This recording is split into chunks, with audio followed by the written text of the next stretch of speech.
आदाब, मैं हूं मुमताज आलम रिजवी और बात करूंगा मैं अमृतकाल और भारतीय रेल की। जी हां, भारतीय रेल अमृतकाल में दाखिल हो गई।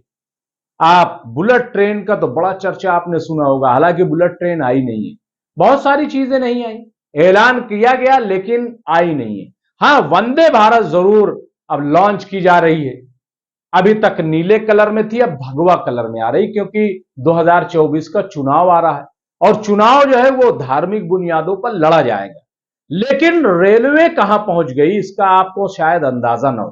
पैसेंजर रेलवे तो वैसे भी खत्म कर दी गई, जो आम लोगों के लिए, जिसमें दुधिये चले जाते थे, जिसमें सब्जी फरोश चले जाते थे, जिसमें डेली के मजदूर सफर कर लेते थे 10 रुपए 20 रुपए में, वो तो ट्रेन ही बंद कर दी गई।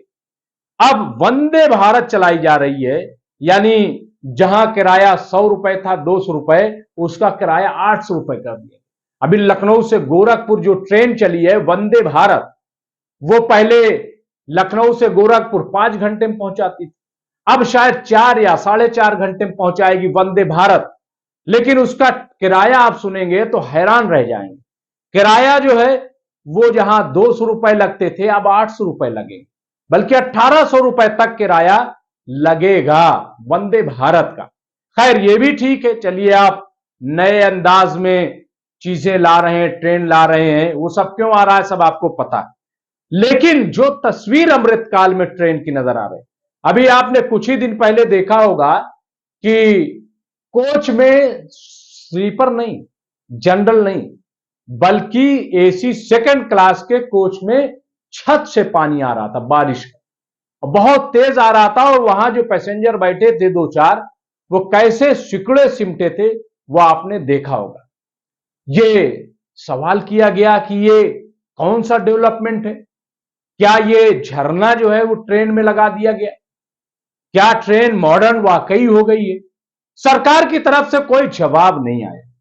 उसमें हिंदू मुस्लिम भी नहीं हो सकता था, वरना तो जहां एक्सीडेंट होता है तो हिंदू मुस्लिम एक्सीडेंट को भी दिखा दिया जाता है। हालांकि बहुत सारे एक्सीडेंट हो रहे हैं, हर रोज कोई ना कोई छोटा मोटा एक्सीडेंट हो रहा है, उसको छुपाया जा रहा है। अब आपको एक और तस्वीर सामने नजर आई होगी, यही वंदे भारत जो है वो एक पुराना इंजन वंदे भारत को लेके जा रहा है।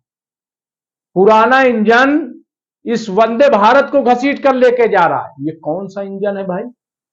गाय का टकराना, जानवरों का टकराना, ये तो पुरानी बात हो गई। अब एक और तस्वीर, शायद इससे पहले आपने न देखी हो। आपने ये तो सुना होगा कि ट्रक को धक्का दिया जाता है कि वो स्टार्ट हो जाए, वो जरा चल जाए। बस के बारे में आपने सुना होगा, बल्कि धक्का हो सकता है आपने दिया हो, कुछ लोगों ने दिया होगा कि बस जब बंद हो जाती थी तो कुछ लोग उतरते थे और धक्का दे करके उसको स्टार्ट करते थे, या धक्का दे करके साइड में लगा देते थे और उसके बाद जो है वो बनाई जाती थी।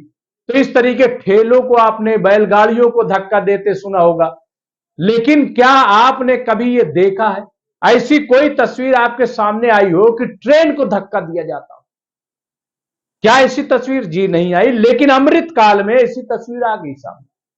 अमृत काल में अब ट्रेन को लोग उतर करके धक्के दे रहे हैं। कहां तक पट्टी पे धक्का दे करके ले जाएंगे? क्यों धक्का दे रहे हैं? क्या धक्के से जो है अब ये ट्रेन हमारी स्टार्ट होगी? क्या क्या वजह है मुझे नहीं पता है, लेकिन तस्वीर तो आपने देख ली। और देख लीजिए, मैं दिखा रहा हूं ये तस्वीर, आप देखिए कि कैसे लोग ट्रेन से उतर रहे हैं और उतरने के बाद कैसे धक्का दे रहे हैं। धक्का दे करके कहां तक ले जाएंगे, कैसे ले जाएंगे, क्या करेंगे, मुझे नहीं पता है। लेकिन सवाल यह है कि ये हो क्या रहा है? ये कौन सा मॉडर्निज्म है? ये कौन सी आधुनिकता है? ये कौन सा अमृतकाल है? ये कौन सा नया भारत है? ये कौन सा विश्व गुरु बनने का तरीका है? क्या ट्रेनों को धक्का दे करके हम विश्व गुरु बनेंगे? कहां पे हम जा रहे हैं? क्या हम इस तरीके से अमेरिका, जर्मन, चाइना, यूरोप, ये इन जगहों का, फ्रांस वगैरह का, क्या हम ऐसे मुकाबला करेंगे?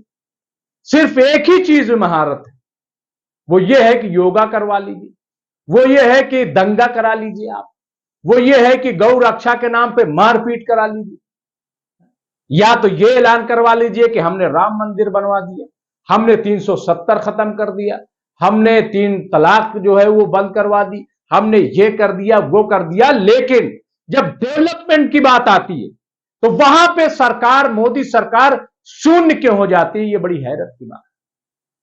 आप देखिए कि ये मोदी सरकार में है, कई कई पुल जो है बह गए। अभी दिल्ली में आप देखिए कि बारिश की से हाहाकार मची हुई है, और जो नए नए डेवलपमेंट प्रगति मैदान वाले की क्या हालत है आप देखिए, वहां सारा डेवलपमेंट वो सामने आ गया एक बारिश में। लेकिन दावे बहुत बड़े बड़े, पटरियां सिकुड़ी जा रही, कहीं फैली जा रही हैं, ट्रेनें आप देखिए उनकी जो हालत है, खाने सही नहीं मिल रहे हैं। जो ट्रेनों में बिस्तर मिलते थे उनकी हालत देख लीजिए कि धुल करके तो मिलते ही नहीं है, और कोई बोलने की हिम्मत तक नहीं कर सकता।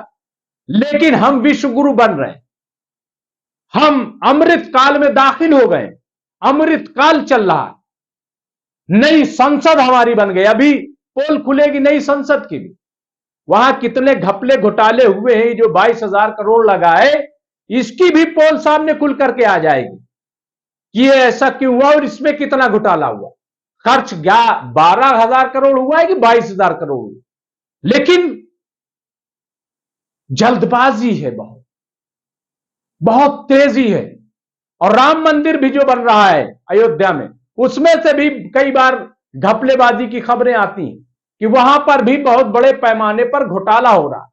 हर रोज तस्वीर दिखाई जाती है, डेट फिक्स हो गई है कि पीएम कब जाएंगे और वहां जो है वो प्राण प्रतिष्ठा करेंगे मूर्ति में, वो सब डेट तय हो गई है। रोज बताया जाता है फर्स्ट फ्लोर बन गया, सेकंड फ्लोर बन रहा है, और ये हो रहा है वो हो रहा है।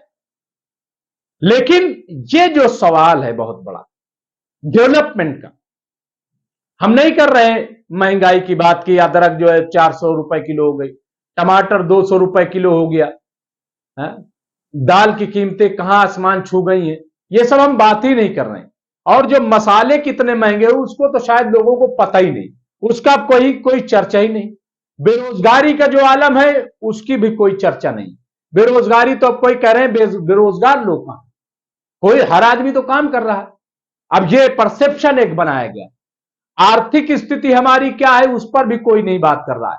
85 लाख करोड़ से लेकर के 90 लाख करोड़ तक हम कर्जदार हो गए। इतना कर्ज पिछले 70 साल की सरकारों में नहीं लिया गया जितना इस मोदी सरकार ने ले लिया। लेकिन अमृत काल चल रहा है, हम कर्ज में डूब रहे हैं, कर्ज का सैलाब है लेकिन अमृत काल है, कर्ज का सैलाब है लेकिन अमृत काल है। इसके बावजूद आप देखिए कि हमारी हालत क्या है। रेलवे का जब अलग निजाम था, उसका अलग बजट होता था, मोदी जी को पता नहीं क्यों लगा कि इसको मिक्सअप कर दिया जाए। आज तो स्पेशलाइजेशन का दौर है, आप देखिए अलग अलग डिपार्टमेंट्स बन रहे हैं ताकि अच्छा काम हो सके। खेतों में भी आप देखिए कि जहां उबड़ खाबड़ होता है तो खेतों में भी मेंढ बांध दी जाती है ताकि तमाम बराबर पहुंचे।